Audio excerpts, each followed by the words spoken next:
네, 지금부터는 터널링 브레이크다운 메커니즘에 대해서 살펴보도록 하겠습니다. PN 접합 다이오드에서 리버스 바이어스, 즉 역방향 바이어스를 굉장히 높은 수준으로 인가하였을 때 실제 아주 작은 미소한 커런트, 줄여서 세츄레이션 커런트, 어, 수학 표기로 I not으로 다이오드 방정식에서 유도했었는데요. 이 I not의 값이 유지되지 않고요. 어느 순간, 즉 브레이크다운 영역을 통과하는 순간 아주 큰 전류가 와장창 흐르게 된다는 거죠. 그 흐름에 대해서 지난번에는 에벌렌치 브레이크다운 메커니즘에 대해서 설명을 했었는데요. 오늘 이 시간에는 어, 터널링 브레이크다운 메커니즘, 또 다른 메커니즘이라고 보면, 브레이크다운 메커니즘이라고 보면 되겠습니다.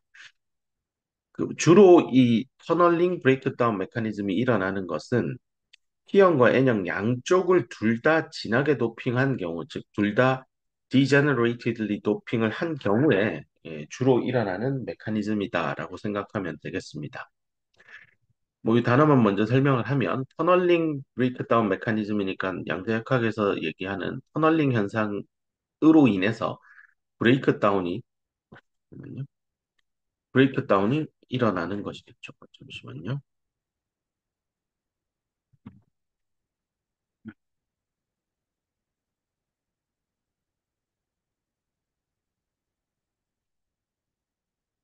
브레이크다운이 일어나는 걸 겁니다. 자, 그러면 이 터널링 현상이라는 단어 대신에 여기 지너라고도 쓰는데요. 뭐 사람 이름을 붙여서 지너 브레이크다운 메커니즘이라고도 불리고 있습니다. 자, 그럼 이 내용에 대해서 살펴보도록 합시다. 어, 오른쪽에 있는 이 얘기는 이미 했죠. 네. 주요한 브레이크다운 메커니즘은 언제 양쪽의 어떤 피엔 접합의 양 사이드가 다 매우 진하게 도핑되었을 때 일어나는 그런 이 메커니즘이다라고 얘기했고요. 실제 그 과정을 한번 살펴봅시다. 요거는 더멀 이퀄리브리엄 상태일 때 에너지 밴드 다이어그램입니다. 이 그림에서 보는 것과 같이 이렇게 그려진 게 페르미 레벨인데요.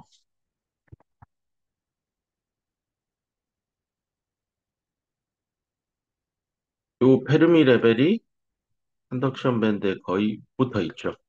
N형에서요. 그러니까 사실상 굉장히 진하게 도핑된 영역이고 이쪽은 페르미 레벨이 사실상 밸런스 밴드에 거의 붙어 있습니다.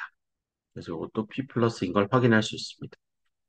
또 밴드 다이어그램 잘 그려져 있는 걸 확인할 수 있고 P형, N형을 관통하는 페르미 레벨 하나, 즉 평형 상태에서는 페르미 레벨 하나 뭐 이렇게 잘 찍혀서 잘 예쁘게 그려진 것 같습니다. 자, 이제 우리가 관심 가질 리버스 바이어스를 가입시다. DC 바이어스이고 음의 방향으로, 즉 N형 기준으로 얼마나 낮은 전압이 P형에 인가됐느냐이니까요. 오른쪽에 그려진 밴드 다이어그램을 보면 여기가 이제 그 P형 쪽 페르미 레벨일 거예요. 엄밀히 이제 이렇게 써야 되겠죠. FP. 그다음 이쪽은 네, N사이드 쪽에 쿼잘 페르미 레벨일 거고 요 둘 사이의 에너지 차이가 제가 인간 Q 곱하기 VA가 될 겁니다. 네. 뭐 적정하게 잘 그려져 있는 걸 확인할 수 있습니다. 낙서한 거 잠깐 치우고요. 근데 이게 지금 양쪽이 굉장히 진하게 도핑이 되어 있으니까요. 요 사이에 공핍층 폭을 계산을 해보면 우리가 앞에서 공핍층 폭의 식을 한번 머릿속에 떠올려 보면 양쪽이 굉장히 진하게 도핑이 된, 즉 NA 값과 ND의 값이 굉장히 큰 경우에는 요 공핍층의 폭이 굉장히 값이 작게 나올 겁니다. 뭐 당연히 비교를 하자면 그냥 일반적인 PN 접합에서 요 사이에 있는 공핍층의 두께를 뭐 한번 계산해 보세요. 이쪽에 양쪽에 15승 도핑한 PN 접합의 공핍층의 두께랑 양쪽을 만 10에 19승씩 도핑한 PN 다이오드의 공핍층의 두께를 구해보면 거의 한 100배 가까이 차이 날 겁니다. 실제로 여기 한 19승 이상 20승 뭐 가까이 이렇게 거의 도핑할 수 있는 만큼 최대한 구겨 넣으면 요 디플리션 영역의 폭이요 10나노미터보다 훨씬 작아지는 값들을 얻을 수 있습니다. 결국 나노미터 스케일이죠. A few 나노미터 스케일에 들어갈 만큼 굉장히 얇은, 울트라 띵한 디플리션 레이어가 형성이 됩니다. 이 경우에 재미난 현상이 이쪽은 밸런스 밴드잖아요. 여기에는 공유결합에 참여하고 있는 실리콘 원자 사이에 전자들로 가득 채워져 있을 겁니다. 그리고 이 N 플러스 영역 쪽에 이 컨덕션 밴드는 사실은 이제 뭐 당연히 전자가 있겠지만 중간중간 비어 있는 뭐 위쪽도 비어 있고 대부분의 전자는 요 하단부에 많이 모여 있고 위로 조금만 올라가도 거의 없다라는 걸 학습을 했었습니다. 이게 아마 이런 거 기억날 겁니다. N 오브 E를 쓰고 이걸 에너지 축이라고 보고 여기 원점을 컨덕션 밴드 엣지라고 잡으면 컨덕션 밴드 엣지보다 높은 에너지 상태의 전자의 농도가 어떻게 분포하느냐를 그려보면 이렇게 되죠. 요 폭이 실제 KT 오버 Q의 2분의 1밖에 안 됩니다. 그러니까 컨덕션 밴드 엣지에서 정말 조금만 올라가면 가장 많은 자유전자들이 모여 있고 그 위로는 이렇게 기하급수적으로 이렇게 내려가는 커브라서 거의 없습니다. 그럼 결국은 이 P형 쪽에 여기 자유전자가 아니고 저기 공유결합에 참여하고 있는 전자 하나 입장에서는 요 오른쪽에 같은 에너지 레벨이죠. 요 Y축이 전자의 에너지니까요. 같은 에너지 레벨에서 즉 에너지의 변화를 굳이 외부의 에너지 도움을 받아서 이동하는 게 아니라 이 녀석이 움직일 수만 있다면 오른쪽으로 얼마든지 갈 수 있습니다. 그렇다면 갈 수 있으려면 그 옆자리에 전자가 들어갈 자리가 있어요. 여기 에너지 스테이트들이 있어야 되는데 문제는 여기는 공핍층이란 말이에요. 공핍층이니까 전자가 스태티컬리 정적으로 거기에 머무를 수 있는 영역은 아닙니다. 왜냐하면 여기 머무르면 빌트인 일렉트릭 필드가 있어서 밀려 나간다고요. 근데 어떻게 갈 수 있을까 이쪽으로? 이 메커니즘이 뭘까를 고민해 보면 전자라는 것을 우리는 여태까지 다 질량을 가지고 있고 어떤 입자다, 파티클이다 이렇게 생각을 하고 공부를 해 왔었는데 이 나노미터 스케일에 들어가게 되면 전자라는 이 녀석은 입자이기도 하지만 동시에 파동의 성질도 가집니다. 이런 걸 이제 듀얼러티, 이중성이라고 하죠.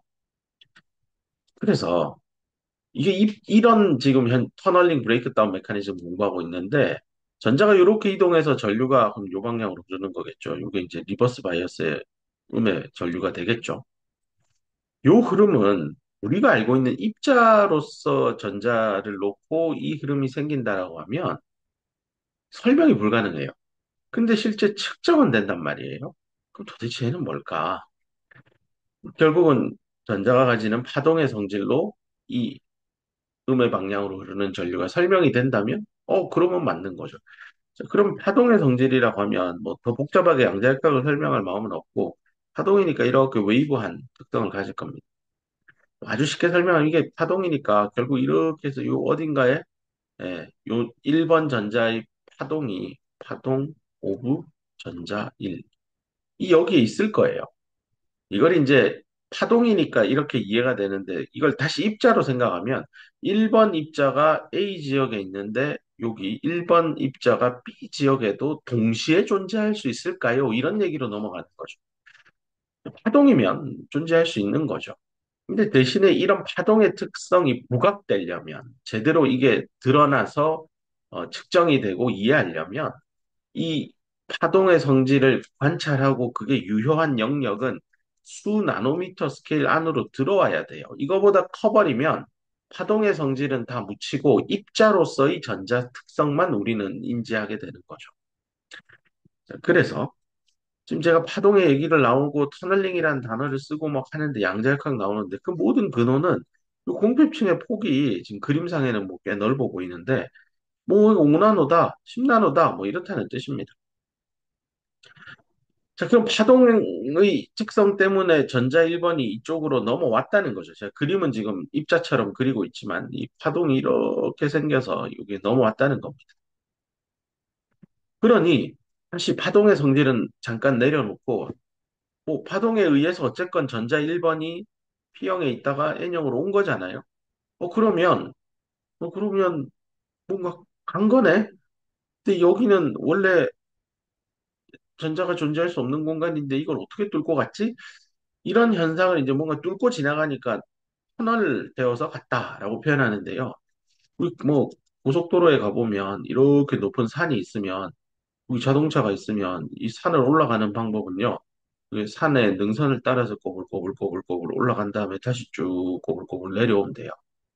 근데 이 너무 멀미도 나고 어지럽잖아요. 그래서 토목공학을 하시는 분들께서 여기에다가 그냥 직선으로 터널을 뚫어버리죠.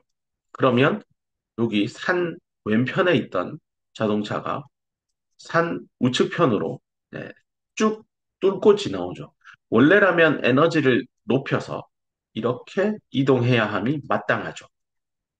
이쪽으로 가봅시다. 여기 있는 이 전자도 에너지를 높여서 이쪽으로 온 다음에 이렇게 와서 콩콩콩 충돌하면서 이렇게 넘어와야 마땅합니다. 이게 산이죠, 산.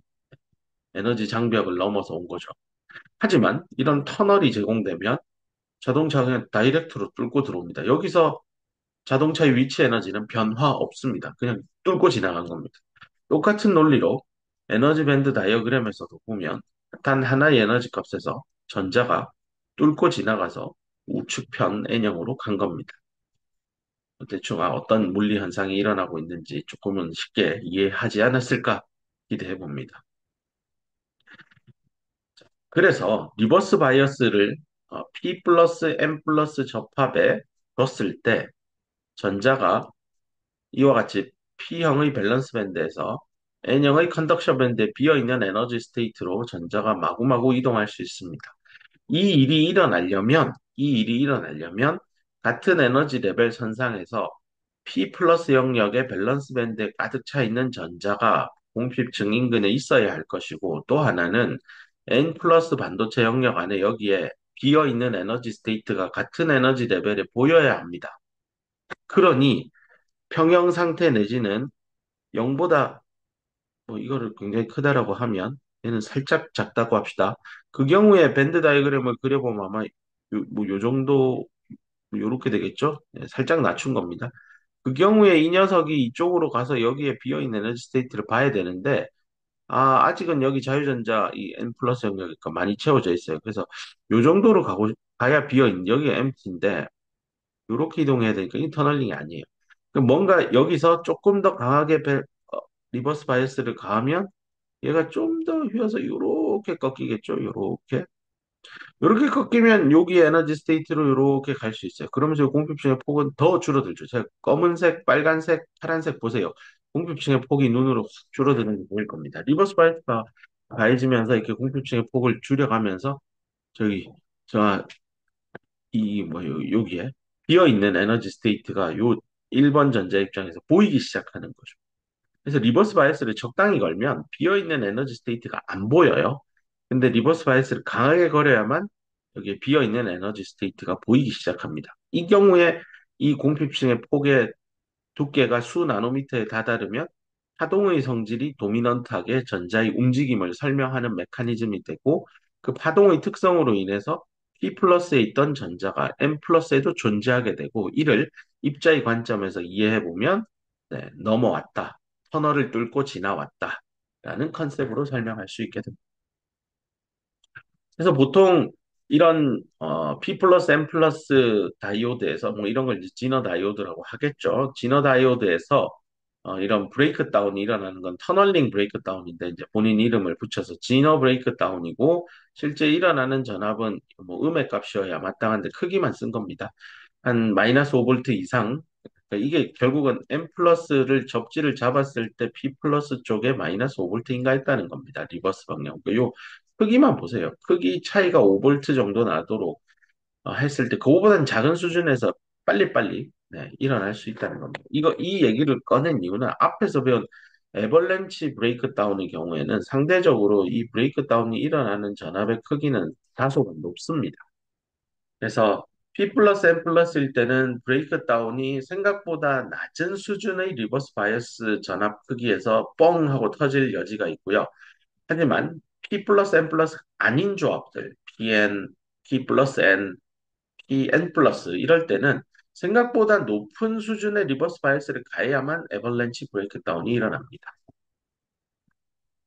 그래서 이 에벌렌치 브레이크 다운이나 터널링 브레이크 다운이 일어나는 그 시점, 리버스 바이어스의 크기, 뭐 브레이크 다운 볼티지라고 하면 이 브레이크 다운 볼티지를 한번 여기 Y축에 놓고요. 로그 스케일로 그렸습니다. 여기 책에 있는 그림입니다. 그다음에 X축은 이제 P형이건 N형이건 해서 P형 쪽은 NA, N형 쪽은 ND로 해서 이것도 로그 스케일로 해서 로그 로그 플러스로 그렸습니다. 실리콘 봅시다. 실리콘의 경우 도핑의 농도를 쭉 올렸더니 브레이크다운 전압이 내려옵니다. 맞죠? 에벌렌치 브레이크다운이 도미넌트한 영역에서 터널링 브레이크다운이 도미넌트한 영역으로 가고 있다라고 봐주면 되겠습니다. 자, 여기서 또 하나, 그러니까 여기 쪽 브레이크다운 전압 자체는 낮아진다라고 하는 게 이제 낮은 수준의, 그러니까 마이너스 5볼트가 아니라 마이너스 3볼트에서 브레이크다운이 일어나게 되고, 그걸 유도하기 위해서는 P형, N형 쪽에 도핑의 농도를 높이면 됩니다. 그래서 PN 다이오드에서 브레이크다운 전압, 브레이크다운 볼티지 자체의 크기를 줄이고 싶으면 마이너스 7에서 마이너스 5로 가지고 가고 싶다라고 하면 P형, N형 양단의 그 농도 값을 높이면 됩니다. 근데 이 그래프에서 또 하나 강조하고 싶은 거, 우리 뭐 실리콘으로 공부를 하고 있지만, 이제 앞으로 미래 반도체 기술을 놓고 보면, 뭐 절메니움, 뭐 이미 트랜지스터에는 많이 도입이 되어 있는 소재인데요. 이 절메니움에 대한 이 재료의 성질도 이해를 잘 해야 됩니다. 대표적으로 반도체 물리 시간에 그 밴드갭이 실리콘의 약 절반 0.66 일렉트론 볼트이고 인트린직한 캐리어 농도가 룸 템퍼러처에서 10의 13승 퍼 큐빅 센티미터, 실리콘의 인트린직 캐리어 컨센트레이션 대비 약 1000배 가까이 높다. 뭐 이런 얘기도 했었습니다.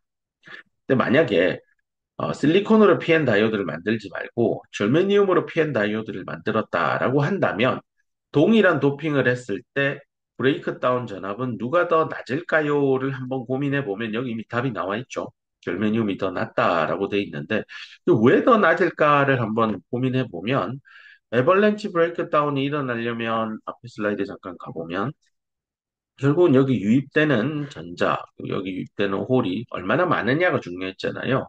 결국은 이 밴드갭 에너지가 지금 이거는 실리콘이니까 1.12 일렉트론 볼트인데 졸메니움이면 0.66이니까 요만큼밖에 안 되겠죠. 그럼 여기 전자가 있겠죠.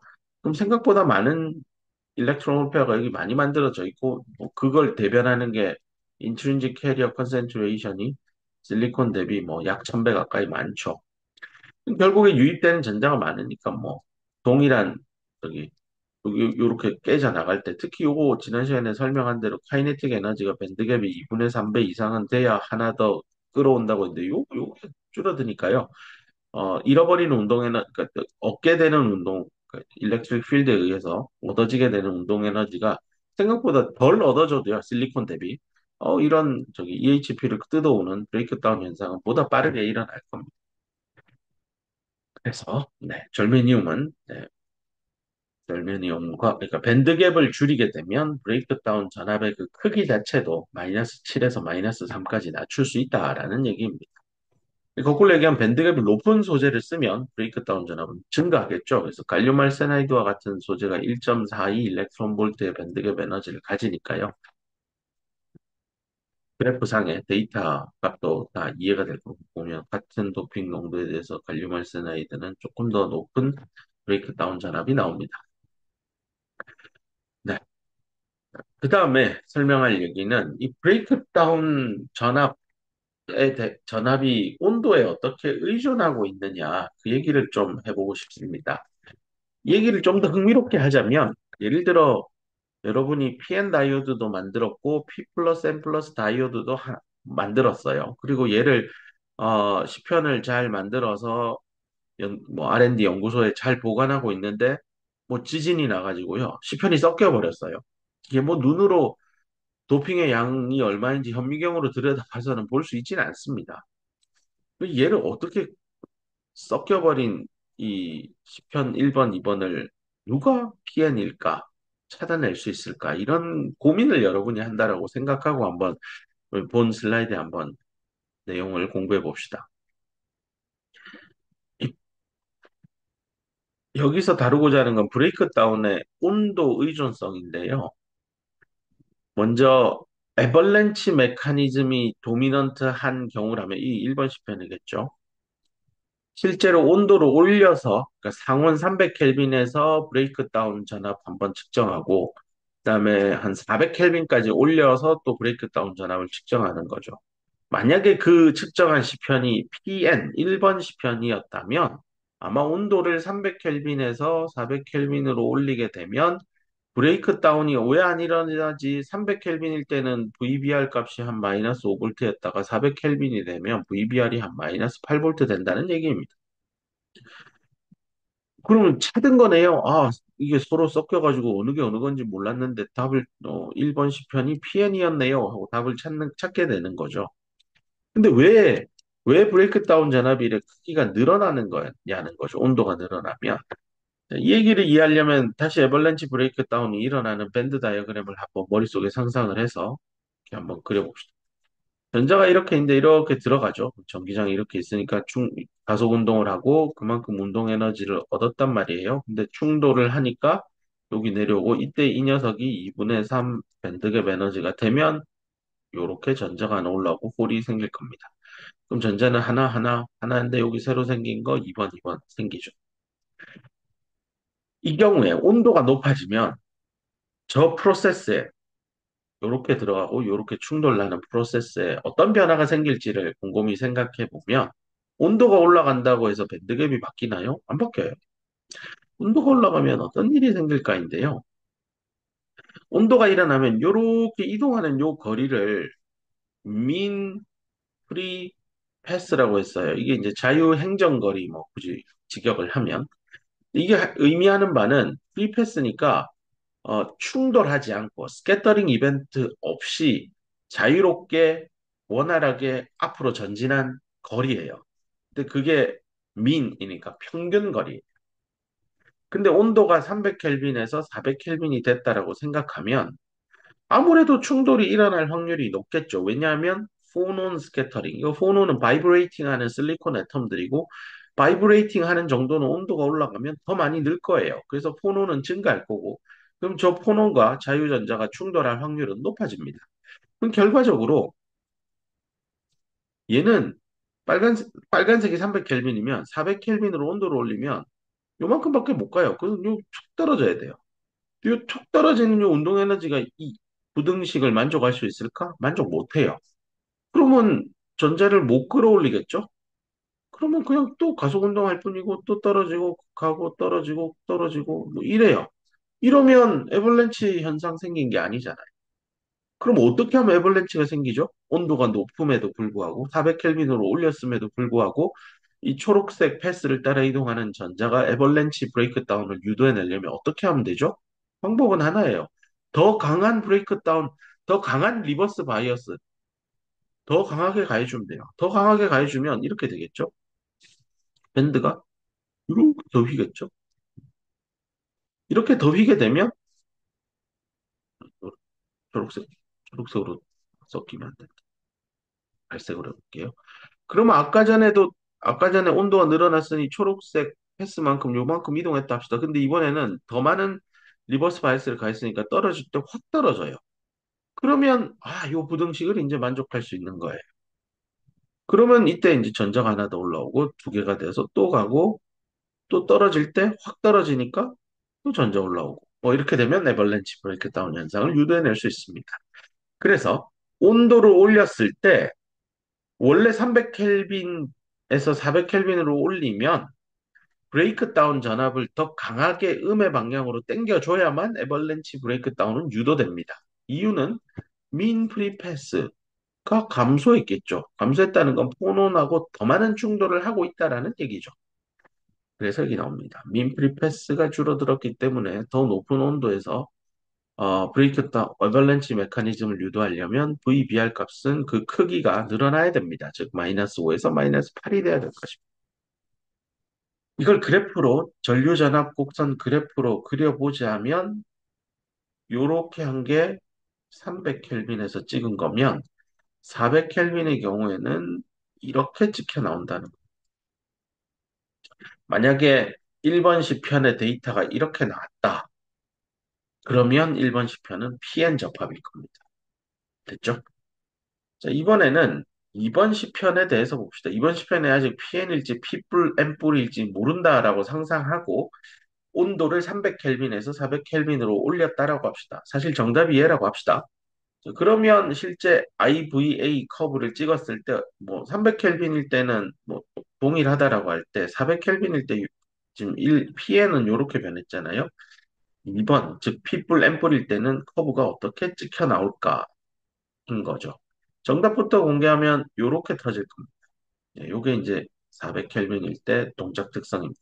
그래서 요렇게 짝지가 나와서 측정이 되었다, 이번 시편이. 그러면, 온도를 올렸는데, 브레이크 다운이 일어나는 곳 전압 자체가 300켈빈 기준으로 낮아졌으니, 크기가 줄어들었으니, 얘는 P뿔 N뿔이고, 요 경우에는 VBR이 늘었죠. 네, 그럼 이 경우에는 PN이다. 이렇게 보면 되겠습니다. 자, 이제 그러면 왜 양쪽을 진하게 도핑한 지너 다이오드의 경우에 온도를 올리면 브레이크 다운이 일어나는 전압을 더 낮은 크기의 리버스 바이스 전압에서 얻어낼 수 있을까?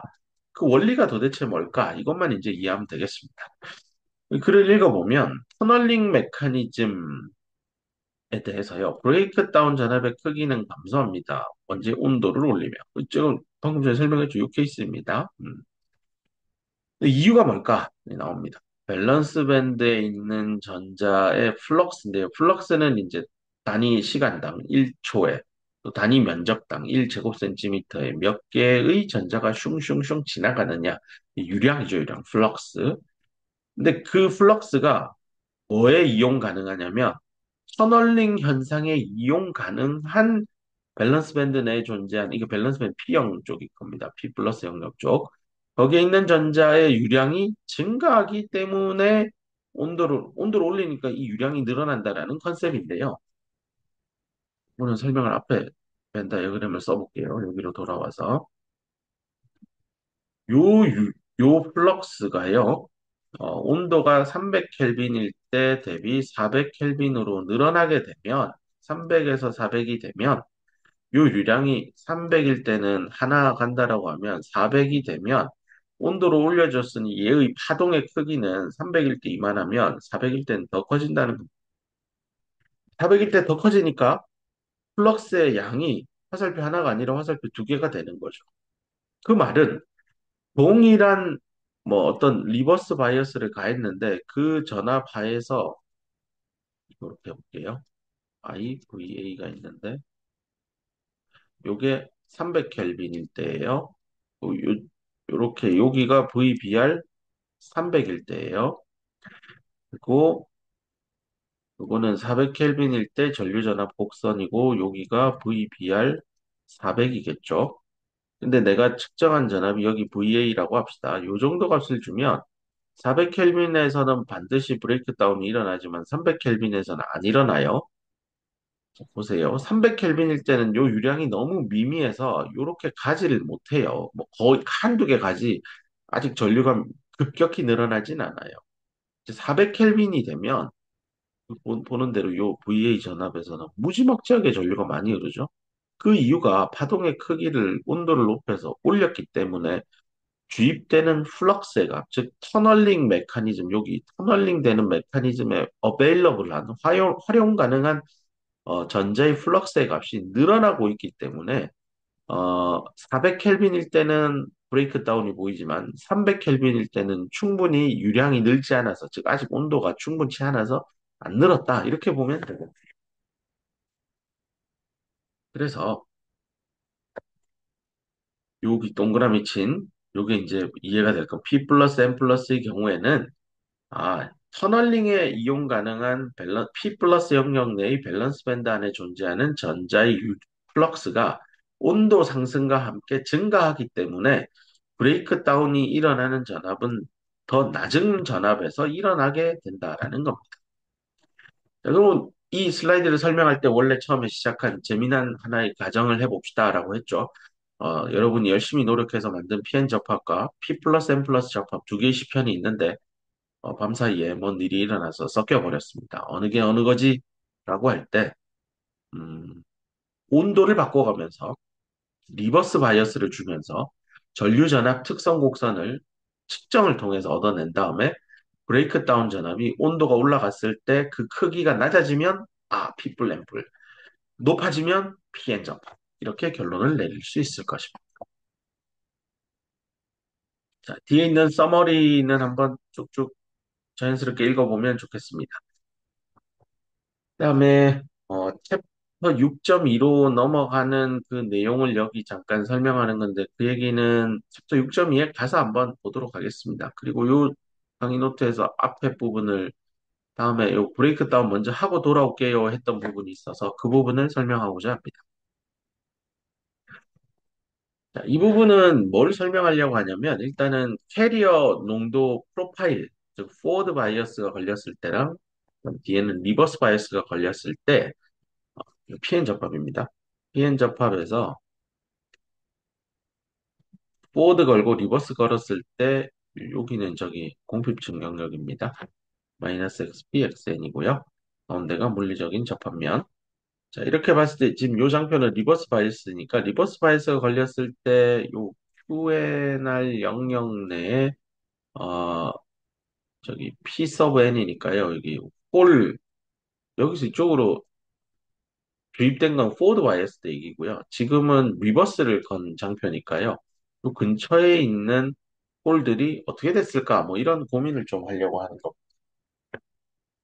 그다음에 앞에 슬라이드 가보면 얘는 같이 EN 다이오드고 여기가 공핍층인데요.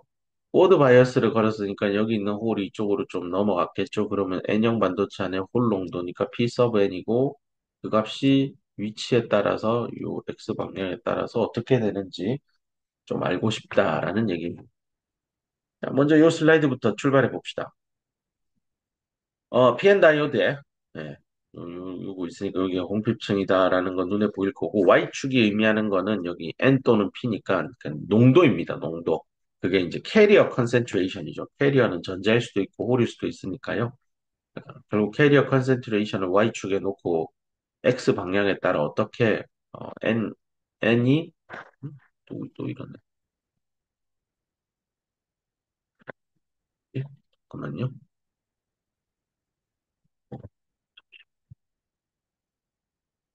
글씨가 좀 이상한 것 같네. 네. 여기서 포워드 바이어스를 인가했을 때 P형에 있던 홀이 N형으로 넘어와서 그 변화가 어떻게 되는지 이 녀석이죠. 이 사실 PN에 대해서 PN을 X에 대해서 앞에 이상적인 다이오드 방정식 유도해낼 때 이거 자세히 설명했었습니다.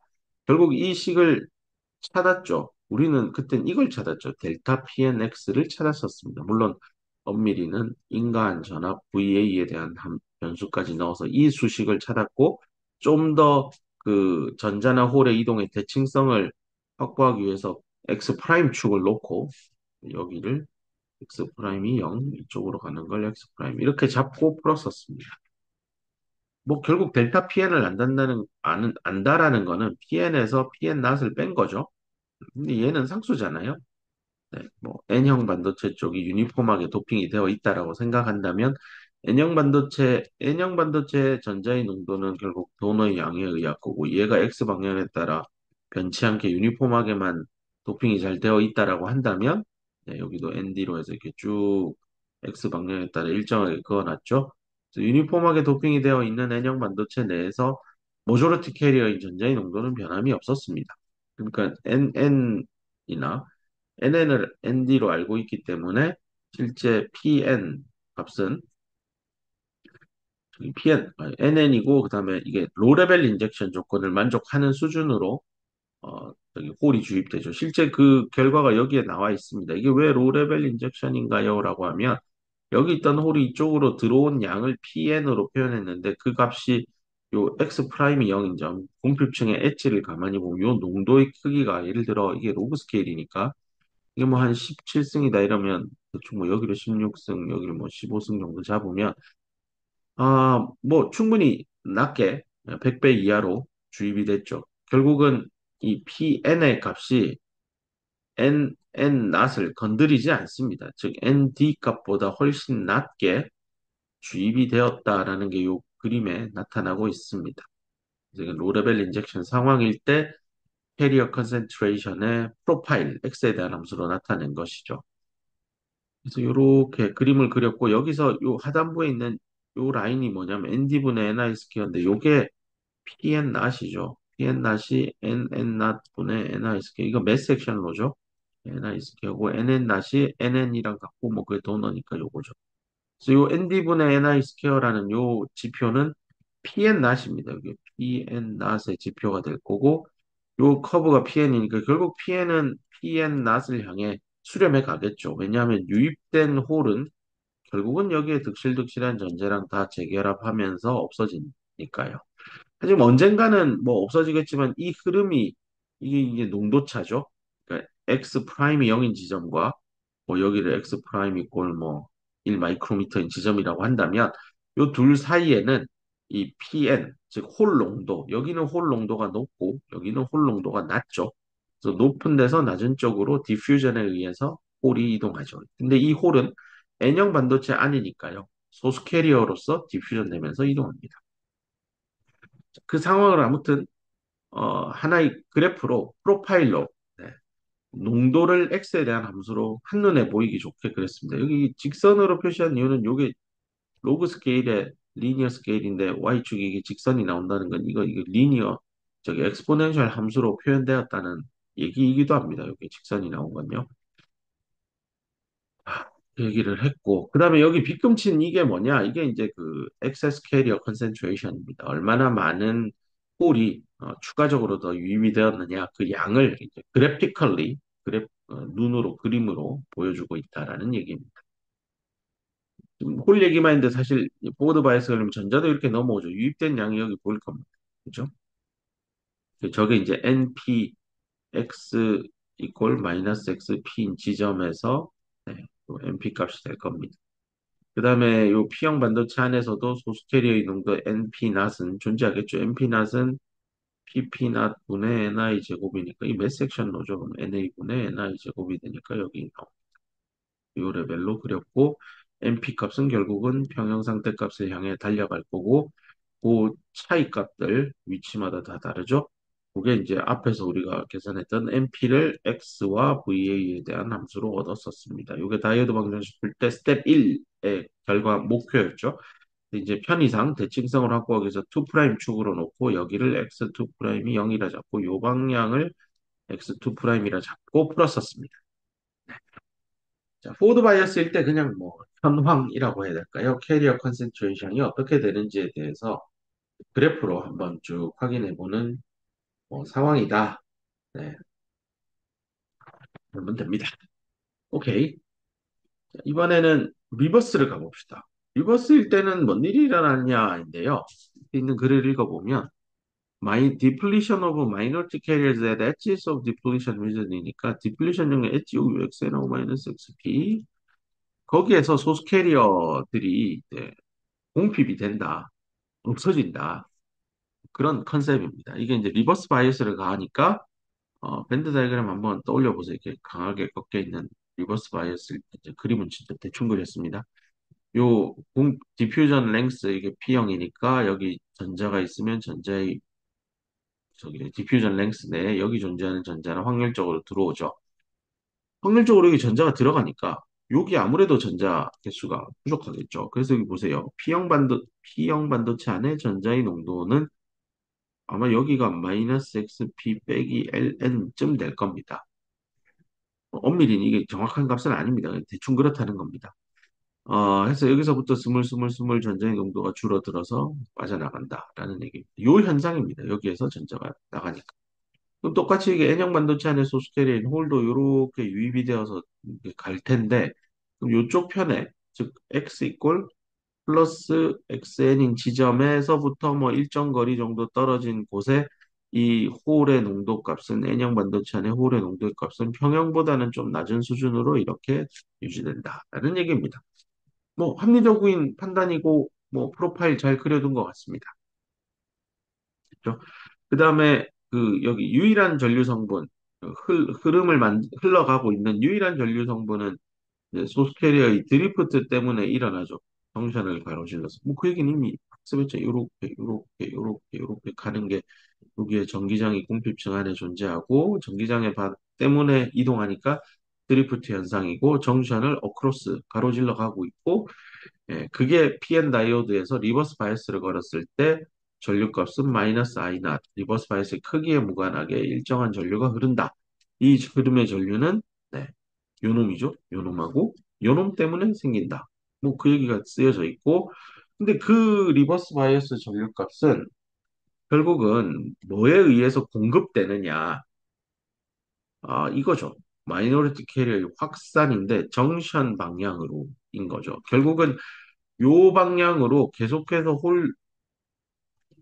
홀들이 여기 있던 홀들이 이쪽으로 유입이 되어 줘야만 얘가 나가고 또 뒤에서 공급이 된다라는 얘기입니다. 근데 그 공급의 실체는 뒤에서부터 들어오는 놈도 있겠지만 여기에서 일렉트론 홀 페어가 생기고 여기도 일렉트론이 올라가고 이 홀이 생기는 EHP에 의한 더멀 제너레이션에 의한 EHP 역시 소수 캐리어의 확산을 어, 돕는 역할도 한다라는 얘기입니다. 그래서 그래서 이제 하려고 하는 얘기입니다. 그래서 다이오드 이퀘이션을 풀 때 I는 I not exponential QVA 나누기 KT 빼기 1 괄호 닫고 이게 이상적인 다이오드 방정식인데 VA가 0보다 충분히 작으면 여기 있는 엑스포넨셜 텀이 엑스포넨셜의 마이너스 썸띵이니까 얘는 1보다 충분히 작으니 결국 요 전류 I는 I not 곱하기 0 빼기 1의 형태가 되니 마이너스 I not이 돼서 일정하다. 여기는 이게 상수값이고 VA하고 함수관계가 아니죠. 이 I not은. I not식 기억하죠. 여기 아래쪽에 있네요. 그 좀 시계 모양이 다르긴 한데요. 앞에서 배웠던 거랑 어쨌건 여기 VA 없습니다. 앞에서도 VA 없었습니다. 그러면 이거를 이 iNOT을 다이오드 이퀘이션을 스텝 1, 2, 3 밟아가면서 그 복잡하게 소수 캐리어 확산 방정식까지 풀면서 세컨 오더 선형 미반까지 풀면서 얻었었던 식인데요. 얘를 좀 다르게 한번 유도해 볼 여지는 없을까? 거기에 대한 얘기입니다. 자, 그러기 위해서 또 가지고 오는 게 디플리션 어프락시메이션이라고 하는 근사 방법인데요. 요 우측 상단에 있는 이 그래프 보세요. 조금 전 슬라이드에서 본 그 그림이죠. 그죠? Y축을 캐리어 컨센트레이션으로 놓고 X축을 P에서 N 방향으로 놓고 PN이니까 소수 캐리어, NP니까 이것도 P형 반도체 안에 소수 캐리어 농도입니다. 그죠? 이 점선을 우리 조금 전에 학습했죠. 이 점선이 이렇게 된다라는 건 공피층 인근에 있는 홀들이 이렇게 유입이 되니까 그런 것이다. 라고 해서 그 값이 줄어들 겁니다. 라고 했는데요. 이 커브를 수학적으로 표현해내는 일은 꽤 까다롭습니다. 그래서 이런 일을 할 겁니다. 딱 잘라서 여기까지 잘라서 요 안쪽은 완전히 디플리션 된다. 즉 디플리션이 누가 되냐면 요 영역 안에서는 그 소수 캐리어 홀이죠, 홀. 이게 N형 반도체니까. N형 반도체 안에 있는 소수 캐리어가 그냥 여기 싹 다 들어갔다. 예, 그런 얘기고. 오, 여기도 원래 좀 들어가잖아요. 그거는 안 들어갔다. 이렇게 할 겁니다. 그러니까 딱 자르자는 겁니다. 우리 p 다이오드 공부할 때도 디플리션 어프락시메이션이라는 게 P형하고 N형 붙였을 때 기억나죠? 붙였을 때 여기 있는 전자가 이쪽으로 넘어가고 여기 있는 홀이 넘어가서 공표축 하나 생기고 그 뒤에 놈 또 넘어가고 그 뒤에 있는 홀 넘어가서 또 공표축 생기고 그러다가 디퓨전과 드리프트 힘이 평형을 이루면 공표층은 더 이상 확장 발전되지 않죠. 근데 사실은 딱 잘라서 거기까지라고 하기에는 곤란합니다. 살짝 뭐 요 부분 그 그래프도 기억날 겁니다. 차지 덴서티 플라에서 로하고 X 그리면 이렇게 한 다음에 툭 떨어뜨리는 게 이 디플리션 어프락시메이션을 쓴 경우고 그 실제 이그젝트하게 풀어보면 이렇게 살짝 꺾이고 내려온 다음에 이렇게 꺾여서 이렇게 갑니다. 근데 뭐 요 영역이 비슷비슷하니까 그냥 에이 그냥 딱 잘라서 요 안은 상수값 여기는 0 뭐 이렇게 해서 편하게 차지 덴서티 플랫을 그렸었습니다. 지금 그 컨셉을 또 도입할 겁니다. 소스 캐리어의 그 프로파일은 분명히 이렇게 서서히 변하는 게 맞습니다만 계산의 편의를 위해서 딱 잘라서 대충 요 정도하고 요 정도 비슷비슷한 데에서 툭 자를 겁니다. 그 툭 자른 기준이 디퓨전 랭스입니다. 그렇죠? 그래서 제가 아까 앞에서 요거 기억나죠? 요렇진 않아요 했는데 여기 아니고 요쪽일 겁니다. 여기가 정확하게 요 값이 될 겁니다. 그러면 이제 PN이라는 거를 X에 대한 그래프로 그렸을 때 요렇게 뭐 실제 자연에는 이런 일이 일어나지 않지만 그냥 계산의 편의를 위해서 디플리션 어프락시메이션을 도입을 하면 요렇게 그림을 그릴 수 있습니다. PNX는 XN에서 XN 더하기 LP인 요 지점 안에서는 PNX는 없어요. 싹 다 나갔다. 완전히 공핍, 나갔으니까 공핍되었다라는 표현이 적절할 거고요. 근데 XN 플러스 LP보다 더 안쪽인 영역에는 하나도 안 나갔다. 이런 가정을 해보자는 겁니다. 자, 그러면 이 아이낫을 구할 수 있어요. 밑에 읽어봅시다. 이 진짜 몇 줄 되지도 않죠. 금방 구합니다. 보면 아이낫이 의미하는 게 뭐냐면 어, 결국은 리버스 바이어스가 걸렸을 때 일정한 전류가 흐르는 거죠. 일정한 전류가 흐른다는 거는 전류의 컨셉은 단위로 암페어고 얘는 쿨롱 퍼 초예요. 초당 몇 쿨롱이니까 쿨롱의 컨셉은 전자 하나가 가지는 전하량의 10의 만 1.6, 10의 만 19승 여기다가 전자의 개수를 곱하면 되죠. 결국은 전자의 넘버에다가 단위 전하량을 곱하는 컨셉이에요. 결국은 이게 초당 몇 개의 전자가 이동했느냐의 얘기하고 똑같아요. 뭐 단위 전하량은 상수니까요. 그 전자 개수를 초로 나눈 거예요. 시간분의 개수의 컨셉이 유량이에요. 레이트. 그러면 여기서 이쪽으로 넘어오는 것에 의해서 마이너스 I 낫이 결판 나는 거잖아요. 물론 여기서 일로 오는 놈도 있겠죠. 결국 여기서 안으로 들어오는 이 레이트를 계산해야 되는데 이 안에는 현재 PN이 없다고요. 그렇게 가정하기로 했잖아요. 그럼 뭐가 있을까요? 아, 근데 넘어오려면 있어야 넘어오는데 없다고 그렇게 가정 어프락시메이션을 해버리면 뭘 갖고 설명할 건데요? 그 앞에서 이 얘기했잖아요. 소수 캐리어가 확산에 의해서 그 뒤편에 여기서 넘어오는 놈도 있지만 요 내부에서 EHP로 생성되는 놈도 기여를 한다고요. 근데 디플리션 어프락시메이션을 썼기 때문에 딱 잘라서 요 안쪽은 너 꼼짝 마라 움직이지 마고 요 안만 생각한다면 이 EHP 즉 thermally generated 된 EHP밖에 없어요. 그렇게 가정하자는 겁니다. 그러면 반도체 물리 시간에 배운 대로 시간에 따라 전자농도가 어떻게 변하는지는 요 식에 의해서 결판난다고 한참 썰을 풀었습니다. 그리고 요게 액세스 캐리어 농도는 이렇게 표현하기로 했었고, 그래서 각 구간별로 푼 겁니다. 우리 지금 여기에 맞추어서 설명하니까 여기를 쳐다보면, 시간에 따라서, 그래서 요 영역이죠, 요 영역. 요 영역 안에서 홀이 자꾸 어딘 밸런스 밴드에 생성이 돼야 되겠죠. 네. 홀이 쭉 생겼어요. 그 생성되는 홀이 시간에 따라 레이트니까요. 시간에 따라 얼마나 생성될까 하는 얘에 의해서 결판나고 얘는 이렇게 수식으로 전개됩니다. 이렇게 하고 나면 답을 금방 구해요. 라운드 P, 라운드 T니까요. 이거는 시간분의 넘버를 단위 면적당 나눈 거죠. 이 단위만 보세요. 요 물리량이. 요 값이 의미하는 게 얘예요. 근데 우리가 구해야 되는 거는 초당 쿨롱이에요. 그럼 얘를 이쪽으로 가져가기만 하면 돼요. 자, 가져가 봅시다. 여기 수식을 보세요. 요 놈을 그대로 들고 와서 여기 괄호에 넣었고요.